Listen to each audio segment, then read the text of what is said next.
Candidate Alma Francis Heyliger, welcome and thank you. Thank you for being the first candidate to be featured on this presentation, Why Vote? Why Vote for Me? So thank you. Thank you. I appreciate being the first candidate. Thank you very much for that honor. And then we want to say thank you for offering yourself to serve and work for the people of the Virgin Islands. Of course, you're running for the St. Thomas district, but once elected successfully, you'll be representing the entire and working on behalf of the entire territory. So we want to say thank you for offering yourself and investing and going and pursuing it, because a lot of people don't realize that not only is it time, not only is it money, is a lot on oneself. Well, sometimes you're also giving up a lot. You're giving up family time. With me, I work at the legislature where I've worked for 21 years, and I have to go on leave without pay. So I am literally giving up a fraction of my salary every time I choose to run. So it's a lot of sacrifices you make because you believe you can offer something to the community in hopes of making the Virgin Islands a better place. Yeah, so we want to get right into that. Why vote for you? But first, I want to allow you to, or if you take the time to give a quick mini bio on yourself. What makes you qualified for this position, who you are, so those who are unfamiliar with yourself, please. Well, my name is Alma Francis Heyliger. I'm a candidate for the 34th legislature. I offer myself to the community to be a representative in the legislature because I believe I have a lot of tools and talents that I can offer to assist with building a better Virgin Islands. I think as a whole, when we come to the forefront and put ourselves off towards the community to run for office, a lot of times people question why. What is their motives? What do they want? Is it about money? But for me, it's been rooted in a lot of other things. It's been rooted in the fact that I see a community that's consistently crying out for help, and sometimes they don't have those meaningful voices that is needed. As a talk radio host for about 20 years, I connect with this community. A lot of people say Miss Alma when they call into my show. Some people know me as that.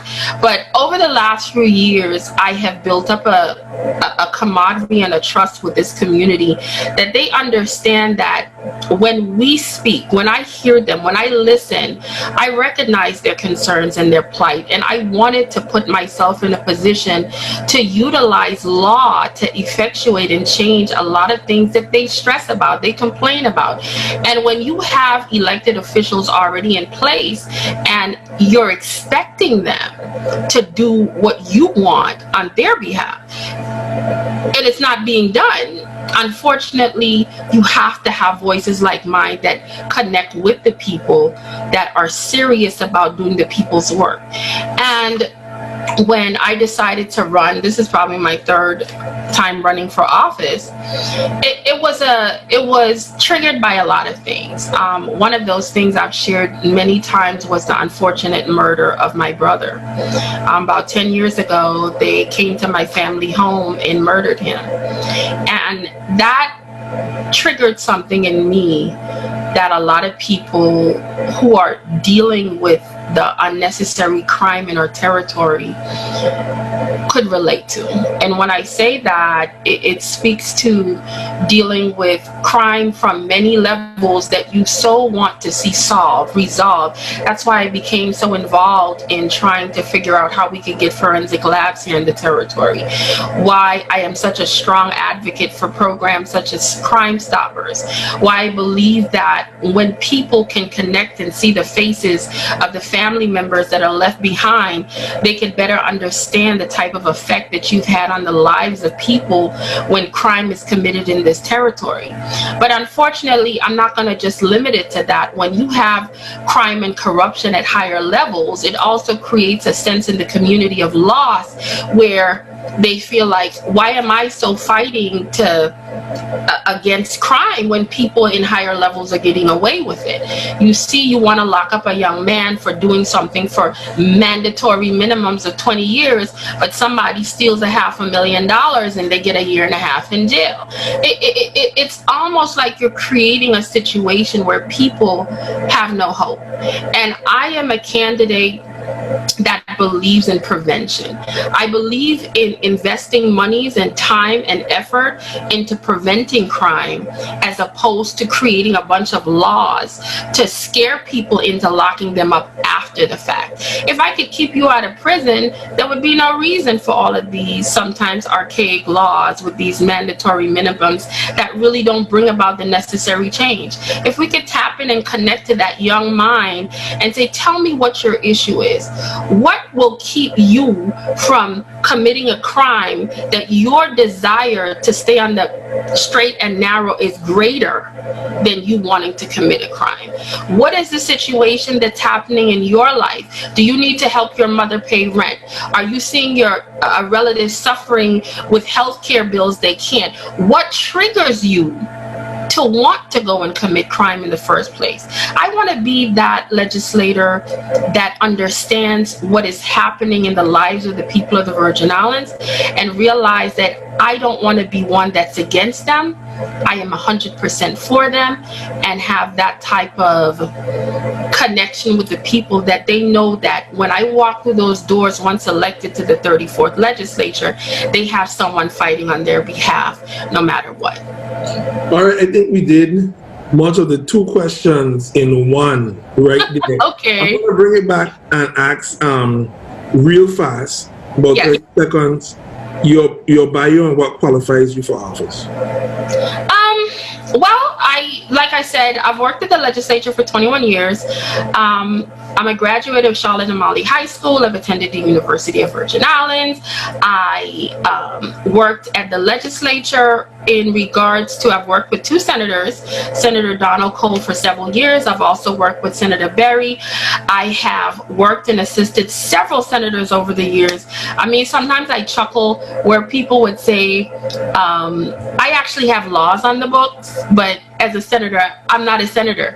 But because I have always been an advocate for seeing things, I would go and speak to senators and say, listen, this is a good piece of legislation I think we should push forward. A lot of times I stay in the background because it's not about me. But if that piece of legislation can help the public, that's what I care about. I don't care about name recognition. And I recognize that having that title affords me the ability to do more. And that's what my push is about.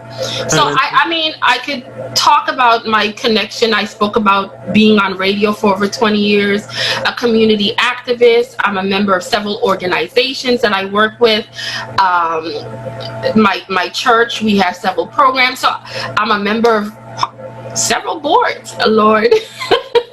But a lot of the public doesn't know a lot of the things I do, because when you are, I've never been one to beat my own, what do you say, beat your own drum, honk your own horn, because I believe if you're gonna do something genuine for someone, it has to come from the heart. I don't need for you to take a snapshot and post it on social media to know that I just spent 3 hours in a meeting coming up with a program to help you. I don't need you to go and say, look, she's over here at this place, take a picture so the public can know. If I know I'm genuinely doing this from the heart and it's going to help somebody, that's all I care about. So as much as I do, it's also hard for me as a person to go out and keep announcing, look what I did, look what I did. Then it takes away from the genuineness of it for me. But I've been around, I'm always here, I'm always looking out for the public. And at times, even when you don't know I'm there, trust me, Alma is there in the shadows changing these islands in some shape or form. And then on the flip side, you're a private business owner as well. Yes, I have done several projects over the years. I've worked on several projects. And even with that, I stay on the down low. Like I try to... Private business and land so you could connect to both the public and the government side, the resident side. I can. I have seen them from both sides. Side with those who own land and property, and yes. So you see all perspectives. So we're going to touch on two more things, and one is, if you're elected, yes. What area, each senator heads a department, they heads a committee. Okay. what area, one or two areas, do you see your expertise would be good at? Well, what I would love to participate in would probably be government operations. That's a committee that deals with the overall tapping in and getting information as it relates to government as a whole. That committee can contact and solicit information from all the agencies, and I think I could probably get a better bird's eye view in dealing with the overall needs of the government if I was able to get as much information from these various agencies and departments. I think my research capabilities are interesting. I am one of those that if I want to find something, if I need to understand something, I will lock down, lock on, and I will not stop until I get to the end. And I think that has always afforded me a plus where I could get to the finish line, get the data that I need so I could make better decisions. A lot of times when people are elected to office, they don't recognize that it's not always going to be every situation everybody's going to be happy with. Because most of these votes, you see yes or no. Some people are going to abstain, which I personally don't believe in, because if I elect you to represent me, why do you get to say I'm sticking out of this one because I don't want to touch it with a 10-foot pole? You should make up your mind and make a decision. But the reason why I say that is because when you get to a level where you could utilize information instead of just emotions, instead of going based on things that don't have any factual basis, I think you could bring about better legislation. I think you could bring about better decision making, better policies that could help the public as a whole. And because that aspect of me is very prevalent in who I am as a person, I believe that research, reading, reaching out to the community are key elements to making sure that when you craft legislation for them, it's going to turn out to be in their best interest. What's the other committee or what's the other department? You said was oversight, government oversight. What was the other one? Well, there's also, let me explain. Every term, a lot of these committees come up with different names because depending on who's in the majority or minority, they're going to couple them. So every term, every committee might not be the same. It might have a different name. But I also would like to tap in and focus on education. And the reason why I say this is when a community is educated, their future looks bright. And dealing with this COVID-19 situation, and I'm watching to see the decision-making policies that's happening. Some things are being questioned. I see the importance how education is going to play a major role, and it continues to play a role in any society. But we have to make sure our young people are at the top of the list and they are the priority. We have to step away from these days where these multiple levels of administration and making sure they're accommodated for is at the top of the list.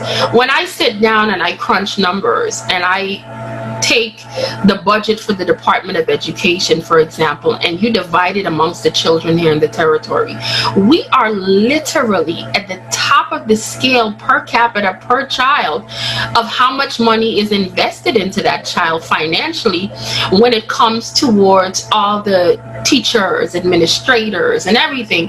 But we are at the bottom when it comes to that child actually getting the information, the books, the data, the computers, and all these other things they actually need. So on paper, we're spending almost $20,000 per child, but exactly what percentage of that $20,000 is actually getting to these children to advance their education? And it's a major problem for us.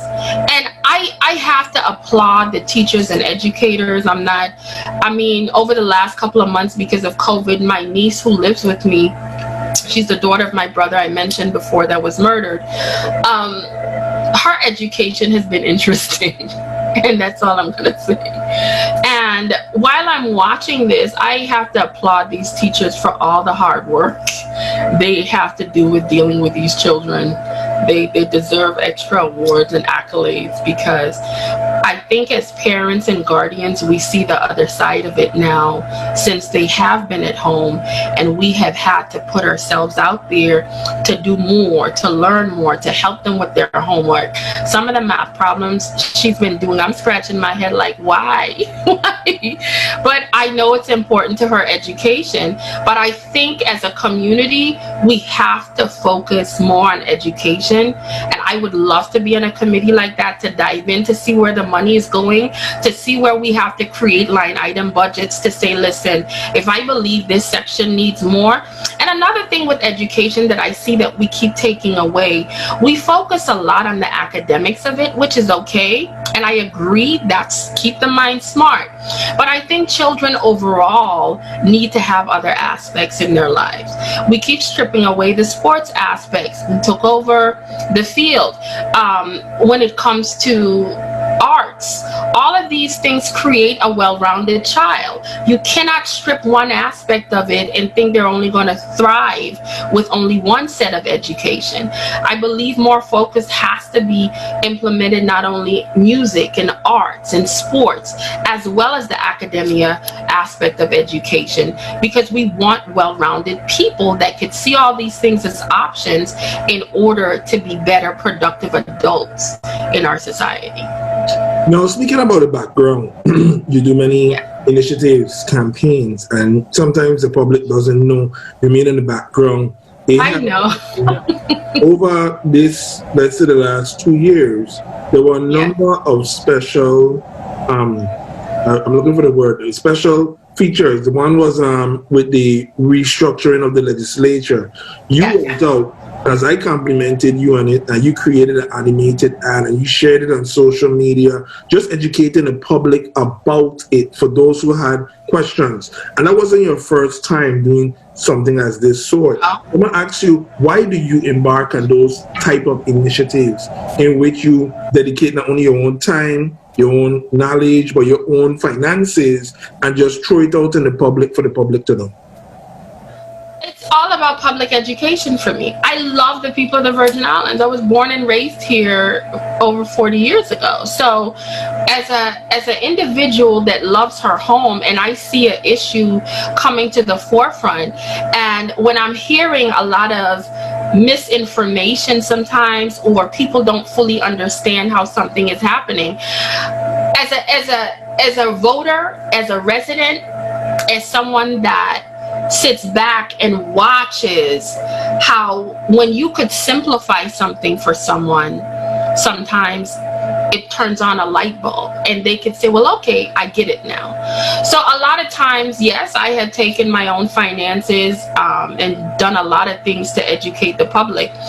One of the programs I did do was when they had the legislature restructuring option on the ballot, when they had that special election. And for me, it wasn't about telling the public whether to vote yes or no. It was creating something that they could visually see that broke down the process so they could make up their own minds. Okay, now I understand how this works. So I could either vote in the affirmative or in the negative to say, well, okay, I think this is in our best interest or not. I think that one particular video, I produced it and ran it for probably like a week or two, and it had about 60,000 views on it. But that was people I was able to reach out to. And I remember when I went to vote on the initiative, and at the end of that video, it said, this is not about voting yes, me telling you who to vote yes or no to. It's about you knowing the information so you could decide on your own. And I remember I was, like, for example, I was out in public one day and one lady said, are you the one that made that video? And I said, yes. Is that a good thing or a bad thing? She said it was a great thing because I was able to not only better understand what was happening, but I also was able to educate my children because they wanted to know what was happening as well. And the video made it so simple for them. And when you hear things like this, it encourages me to know that I went down the right path. The most recent one I did was when COVID-19 had not yet reached this community. And sometimes when you have a vision and you're a leader and you see what's coming, you have to prepare your community for it. So I think I ran that one for about 2 days and let it. I put it up on social media, Facebook, YouTube, and it had thousands of views to that one. But the thing was, it gave the basic information, what people were trying to understand, especially in a time when there was so much information coming out, so much confusion. And I made sure, stuck to the facts that we knew were facts, as well as sharing information of how to connect to our local health department if you needed to get further information. So those are things that I do on my own, because I know it's stuff that education wise it helps our community, and at the end of the day, that's what I care about: our progression, our political literacy, and us understanding that when it comes to our own personal advancement, there's people out there such as myself and others that is always going to, sometimes we're going to be in the foreground and sometimes we're going to be in the background, but the point is we're here and we care, and that's all that matters. Awesome. So Okay. Okay. great introduction. So in your closing 30 seconds, why vote? Yes. Why vote for you? Well, I often say something. The people of the Virgin Islands vote for people that they like. But I often say they need to vote for people that like them. And there's nothing wrong with liking someone because they might be your classmate. There's nothing wrong with liking someone because that's my sister's cousin friend. I like that person because I know their family. But when I say vote for people that like you, look for the candidate such as myself that's going to go to bat for you, that's going to do the research, that's going to make sure that when things are going wrong, that they're right there in between you and that wrong to make it right. Elect people that are serious about liking the people and loving the people of the Virgin Islands. And at the end of the day, if we start looking at politics from that perspective and doing the research to know who the candidates are and where their heart is and what their desire is to do good, we will have a better outcome to a lot of these issues. And I'm just saying, give me one opportunity. That's all I need. If within that 2-year period I'm elected, that you feel that I've done a great job and I choose to run again, I would appreciate that. But if in that 2 years I don't like what she did, don't vote for me.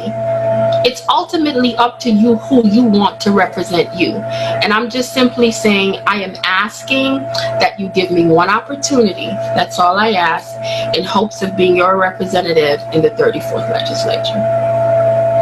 Well, Ms. Frances Heyliger, I hope and pray you do get that one opportunity. And I thank you for giving us the opportunity to speak with you and share it with our viewers, share you with our viewers. So good luck. Thank you. And I know we'll be speaking more as the campaign and the campaign trail intensifies.